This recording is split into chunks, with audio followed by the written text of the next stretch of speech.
বন্ধুরা, আজকে আমি আলু আর গাজর ভাজা করব। তো আমি আলু গাজর পাতলা পাতলা করে কেটে নিয়েছি, পেঁয়াজ কেটে নিয়েছি আর নিয়েছি কাঁচা লঙ্কা।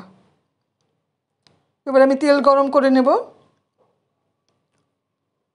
ফোড়নে দিয়ে দিলাম কালো জিরে, পেঁয়াজ দিয়ে দিলাম কেটে রেখেছিলাম। পেঁয়াজটা বেশিক্ষণ ভাজবো না, হালকা করেই ভাজবো। ভেজে আমি দিয়ে দেবো গাজর।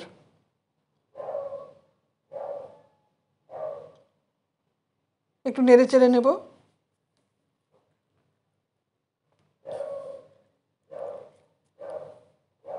এবার আলু দিয়ে দিলাম।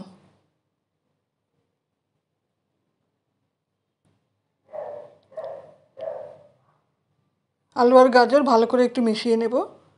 দিয়ে দেব পরিমাণ মতো নুন আর হলুদ গুঁড়ো।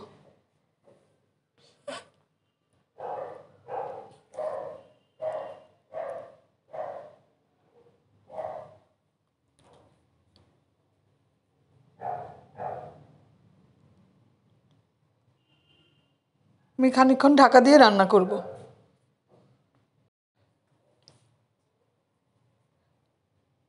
অনেকটাই নরম হয়ে এসছে। আমি এখন দিয়ে দিব কাঁচা লঙ্কা, চেরা কাঁচা লঙ্কা।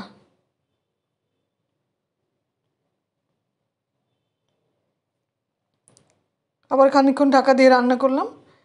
এবার আমি খুব সামান্য একটু জল দিয়ে দিলাম, তাহলে একটু ভালো সেদ্ধ হবে।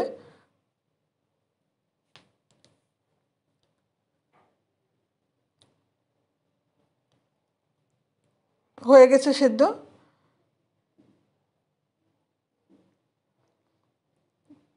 এবার আমি টেস্টের জন্য একটু চিনি দিয়ে দিলাম।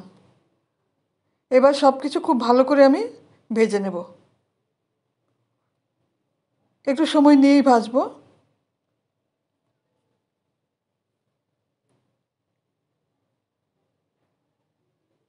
হয়ে গেছে ভাজা। এবার আমি সার্ভিং বলে বেড়ে নিয়েছি।